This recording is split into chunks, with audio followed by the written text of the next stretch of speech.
Rồi chào các bạn và mọi người đang xem nha. Cây 93 các bạn ơi, chạy quá trời chạy luôn rồi, thấy chưa?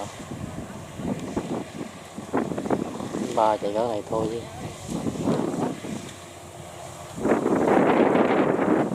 Đang cắt đồng tại cái đỏ nha các bạn. Quá trời nhanh rồi anh em ơi.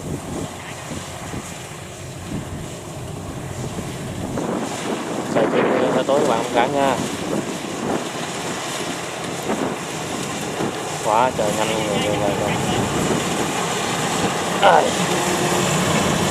Câu này hơi lung nha các bạn. Đi má một bên luôn.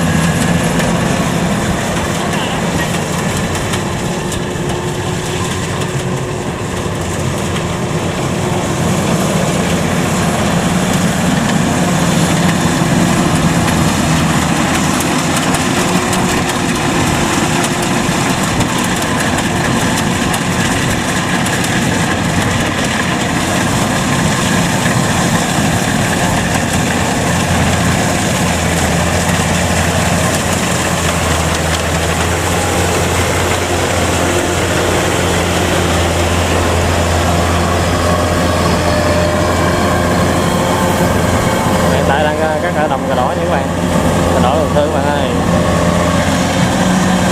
DT 93 quá dữ rồi, tốc độ quá dữ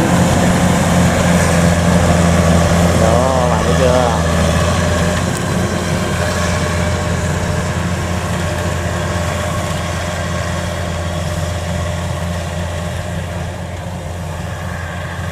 Người đang cắt lúa rồi, lại thơm nha các bạn.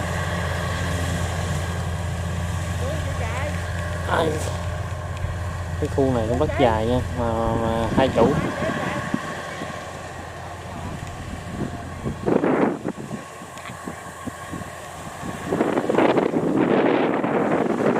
Cái này của cơ sở Đại Lợi.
Đổ chạy rồi thấy không?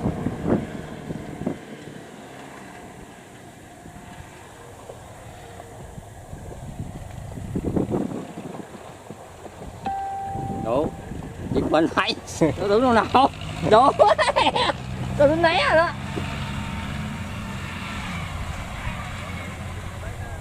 Quay nổ tiêu luôn.